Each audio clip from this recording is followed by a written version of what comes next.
Good morning. So today is July 13th, Monday. I've tried to upload this and record since like 7 o'clock in the morning, but there's been so much activity in my house and so many people coming and going and talking that, oh my God, it's just been horrible. Not that outside people come, but anyway. So I hope you all had a great weekend. You definitely know that you are a nerd when you can't wait at night, like 9 o'clock or 8 o'clock at night, to really read the essays that your students wrote. So excited. I so much enjoyed the essays. I am not done. I have over 155 students, so you can imagine what that entails. And before I tell you in terms of chunking out maybe like lots of stuff that you have to do in challenges, I'm going to tell you, what to do. But before that, so this is daily attendance, July 13th, but I will not put a link because I'm not done with midterm. Midterm, I got through 3/4 of it, so I need one more class. Okay, so I will be done today. So as soon as I'm done with that, great at that, got in all your late work that you guys got in, and this is what the problem is when you guys are late. I have other stuff to do, so then I have to go back, and since I already did that, then I have to go back and go review whatever it is that's missing from whatever job or homework or thing that I had to do. So it's a huge waste of energy and time for me to go back because it delays me. But it is what it is, and I'm a sucker, and so I let you guys turn in everything late. Know that after midterm you cannot turn anything in from this term, from the beginning of the term. So after midterm, what we've done up to now, you cannot turn in later on the second part of the term. Okay, so know that. So when I bubble you and you tell me I need, please miss, please, correct this, which I've asked you to do, you need to tell me your name, you need to tell me what course it is, and you need to tell me the section. So like A500 or A501, because if not, I'm not going to find you. Now let me tell you what happens, and this goes for life, right? If you have something that you are pending, or something that you are arguing, or something that you're advocating for, or something that they lost, or like a bill for insurance or whatever, and you guys do a lot of billing. When you're trying to correct things, right, make sure that you give them the information you need, like the invoice, what the overcharges were or not, what the procedure was. This is just an example. And then when you talk to somebody, make sure you get their name, and make sure you get their title, and make sure you write down, when you talk to them, a summary of what was discussed and the time, okay, and what agency it was or what department it was, because all it does is delay you. So when I'm doing my bubbles and I'm getting ready to go back and correct your late work, which is just such a regression. That's why teachers hate late work, because can you imagine? I've done like 100. I'm gonna do, after I finish my midterms, 155 essays, okay, that I've read. All right, in addition, so I'll be reading it cross-eyed at the end, right, because there's just so much reading, although I'll mention the essays because I absolutely loved them. So I'll be reading them, and then for me to have to go back and grade and correct, right, and modify, not correct, because it's not an incorrectness, it's not an error on my end. Some of them are, right, but most of them are not, the late work. I have to go back and then correct it, and then find the assignment, make sure I find you, and then make sure that I change it, right? And so it's a lot of extra work for me, okay? So I'm just trying to give you what the whole gist of it is, so that way when you're in this situation, you understand. So when I answer back and tell you, what class is it? Unless you answer me right away, I'm going to finish that section and go on to whatever it is that I have next. So I'm not going to get back to you until probably the next day. Okay, but if you would have given me all the information initially, I would have probably changed it, because when I'm asking you stuff, I'm on there on the computer and ready to change it. So it is what it is, right? That lessons learned. So make sure, it was like, in school, we had to get certified at every certain amount of time as teachers, and all we had to do is put in the application. We had to meet certain criteria, and of course we had to pay, right? So the district used to do it for us, which is great. I think they used to, no, we had to pay. It was nothing, but we still had to pay. I kid you not, HR used to always lose the paperwork, right? And they used to say you didn't send them or whatever and this and that. So make sure that anytime you send stuff, make sure that you have a copy, make sure you don't send the original, make sure that you follow up. When you're sending something, don't assume that they already know, at least for education. And I was in New Mexico when I was a principal, right? That's where my career was, in Gadsden Independent School District. It's in New Mexico.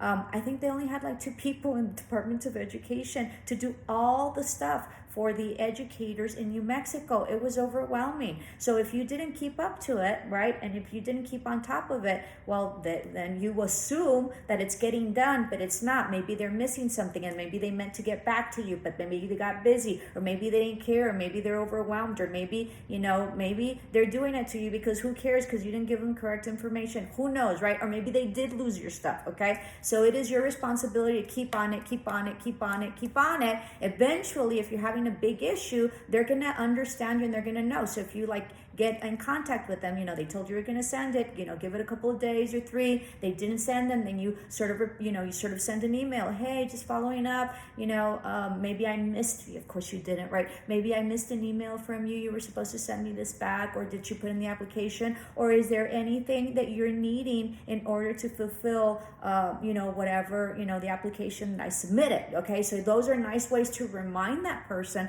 that they had, that you still don't have your stuff, okay? Instead of saying, this and that, because if you get mad, nothing's gonna get done. And be mindful. One of the this is okay, so this is going into, so the essays were beautiful. Okay, so let me talk in terms of English and as English teacher first. Okay, so I asked for a persuasive essay. There's a lot of people that did not turn in a persuasive essay. I'm not going to dock you. In the end, I love all the essays, but just so you'll know, okay, if it was another teacher, she'd dock you and she wouldn't accept it because it wasn't a persuasive essay. So persuasive essay is an argument. Usually it's a pro and a con. Okay, there's pros and there's cons to it, to whatever issue or whatever opinion that you're writing about, and you're trying to sway your reader, right, in this instance me, that they should agree to whatever it is that you are saying, and that you are persuading them, like you're convincing them. They're persuading you, right? They're trying to convince you through facts,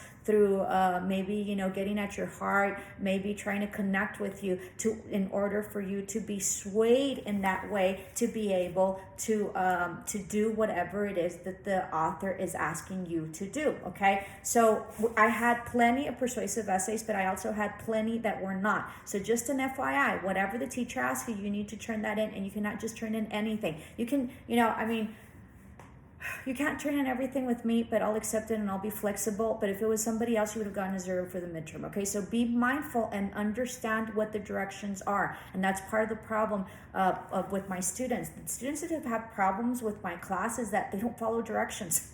And they don't listen, and they don't go back and review whatever it is that I put up or discuss or whatever. So it is so important to follow directions. Okay, so side note. So anyway, so just a few examples of the persuasive essay. I think there was one of my students that did, on that young lady that was, murdered in the military or whatever. And so there's a petition going on that you should sign it so it could be investigated or something like that. And right now I can't remember, so please forgive me. It's not that I didn't read it, it's just a lot of stuff and I wasn't planning on talking on that. So that is a persuasive essay. I also had a lot of retail students that they work in retail, right? And so as one of my students, and she works in KFC, and I love KFC, I hardly don't eat fast food or whatever, but I love KFC. But anyway, so they told me, they're like, we persuade people all the time to buy extra stuff, right? Or not extra stuff, but maybe, in combos, they come out, cheaper than if you separate them, and then you sort of pick maybe just a bucket, and then you start adding sides instead of just doing the combo. So they sort of tell you, hey, well, you can, she didn't say this, but just sort of upgrade it or upsize it or get the combo. She did say that, and it'll be cheaper. So it's a lot about persuasiveness, depending on whatever it is that you want to convince them, right? When they persuade a customer to be able to buy a combo, it might be so the customer can, have less expense with whatever it is that they buy, right? And so I thought that was a beautiful example, because she says, we persuade people all the time. And that is exactly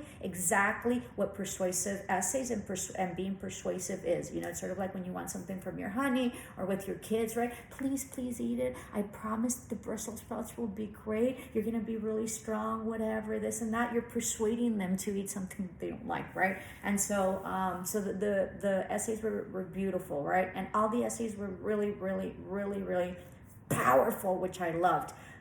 You spoke from the heart, and they were exceptionally well.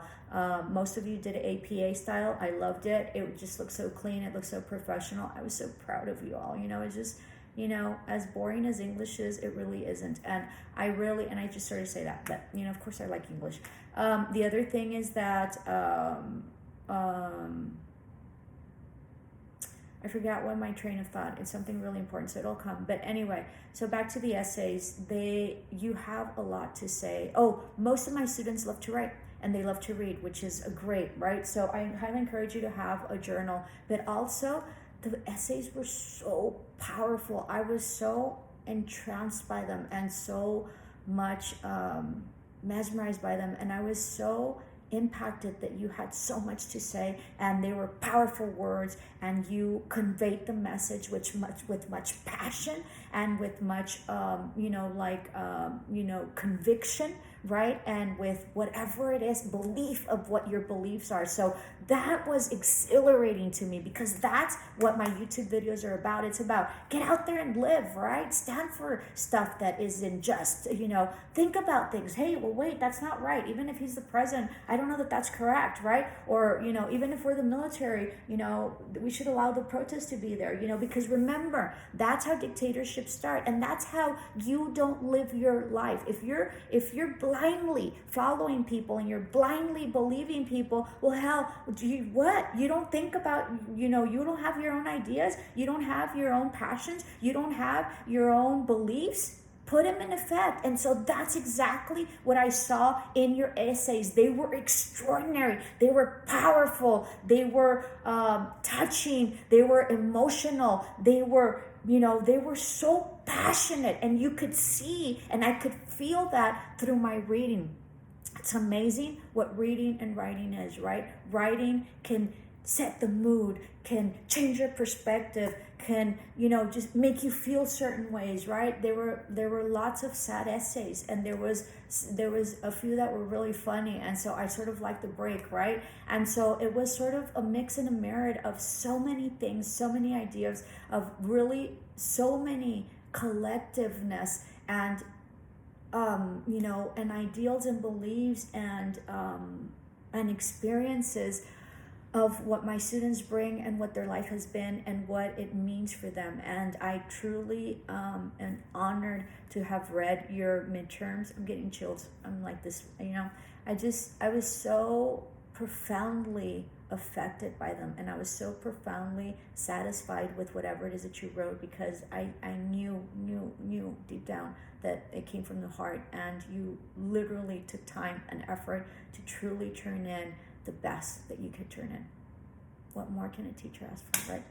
So many blessings. Oh wait, I'm not done yet. So this link and this daily attendance, I'm not going to put the link up because I'm not finished grading my midterms, and I don't want to have to go back and grade that. Okay, so once I'm done with my midterm grades, and I'm going to try to get all the late grades in, but that's after I finish my essays. And after I finish my essays, I'm going to be cross-eyed because there's just so many, so I'm going to have to have a little downtime, because it's a lot of energy as well for me. Okay, you guys know I'm an empath, so I sort of take these energies, and and your writing brings out the energies, right? So it's hard for me to sort of manage it, but I sort of do that for life. So I'm gonna have to take just a little breather, and then I'll probably upload all the links that we have to do. Remember that you guys have homework that you need to do. I had a student reach out to me about Cengage, that there wasn't a submit button. I went in and I didn't see anything on my end that stated that it was incorrect. So will somebody check the Cengage and see if everything's okay? I just sort of cleaned it up. I know that some of you guys were super overachievers, and did some of the homework, so that's fine. Don't get ahead of yourself, because we don't know what pace we are, and the SU gives us the flexibility as to professors to sort of set the stage. Okay, so last semester for English 145, we went through 8 chapters, which was really chug along, although there they're really easy chapters, so we're good. So make sure that you're working on your homework. And then English 133, you guys have a hard book. So that I have completed my Teams for Microsoft Teams. We will probably have a meeting on Wednesday at 2 and 3. I will send out invites for that.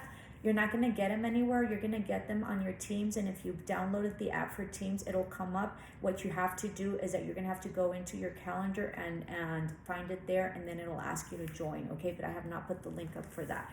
So as we speak, I am also going to discuss that, I thought a lot about procrastination, right? Because I was procrastinating, and part of the reason that I was procrastinating was because I understood the enormity of my task for the midterms. Like, I have over 155 students, so I knew that it takes me forever, right? And I love to read at night because I can't do it during the day. I don't know why, but there's too many disruptions and whatever, and so I sort of like to read in the silence and the serenity and the stillness of the night. And I usually like reading it before I go to sleep. I don't know why. It just, at that point you have my undivided attention, which is important. Okay, so that's why I do it at the time. So when you have an enormous task, or when you have a challenge, or when you're procrastinating, part of the reason that you're procrastinating is because you probably don't want to do it because it's so much stuff, right? Like for me, even though I love it, and I'm a nerd apparently, right? I couldn't wait last night to, get a hold of my class, one of my classes, and get it done, right? And really, set a goal, because what I did is that since there were so many, I chunked them in goals, and I chunked it out in classes. So I finished one class, and then I went to another one, and then I have one left, okay? Of course, they're, the classes are huge, but, and then for one of the first classes, I was so tired. It was like 12 o'clock at night, 12:31. I couldn't keep on going. And so what I did is that I needed 10 more left. And so what I did is I just left it. And then in the morning, that's the first thing that I did. I got up, I think I went running, or not that day, and I just did those 10. So that way I would have a complete class, that I would have to sit down and do later on that night, and then just chunk it off. So if you have a huge challenge, if you have a lot of stuff to do, if you have an enormity of tasks, then just chunk it, right? It's sort of like food, okay? I'm a gourmet cook, so I love to have family over and cook and make gourmet meals. I'm self-taught, so I don't know how good I am, but anyway, so make gourmet meals or whatever. And so Mama always tells me, you have to make sure that you complete certain plates before you complete certain plates, and don't leave plates undone, because if you run out of time for whatever reason, right, you had setbacks or whatever, something didn't cook or whatever, right, your oven or whatever, you at least have certain dishes that are already cooked. And so I have taken that for life, right? So if I have a menu of like 7 dishes, I get the main dish done, I get stuff that maybe is easy and I can get done or whatever, or not, right? I determine what it is that I need to get done, and then secure some first, and then I proceed with hopefully the ones that I have, the ones that are not important, or I feel that are not important, that I can either not include in the menu, or include in the menu if I have, not include in the menu, or include in the menu if I have time. So that's how tasks are, and that's how challenges are. Make sure that you chunk them, and don't see them as all whatever it is that you have to do, because if you do that, then you're overwhelmed and you don't even know where to begin. And can you imagine having 155 essays to read? I mean, where do you start? I mean, you're reading 20 and you're not even a third done. You know what I mean? So and they're significant, right? But it's important for me to read it because that's what your essay was. And how would I not read it? Of course I'm going to read it. So just be able to chunk the stuff that maybe is heavy duty, and then maybe that'll help your procrastination. So I'll be done today, all right? So there will be no link for daily attendance today, and the homework, get ready. You should have them ready. I think I gave you till tomorrow, or I think today maybe, I don't know, but you're gonna get another day or two. So make sure that you get those done, okay? Love and light, and my apologies that it's late today. Many blessings. We'll see you tomorrow. Ciao.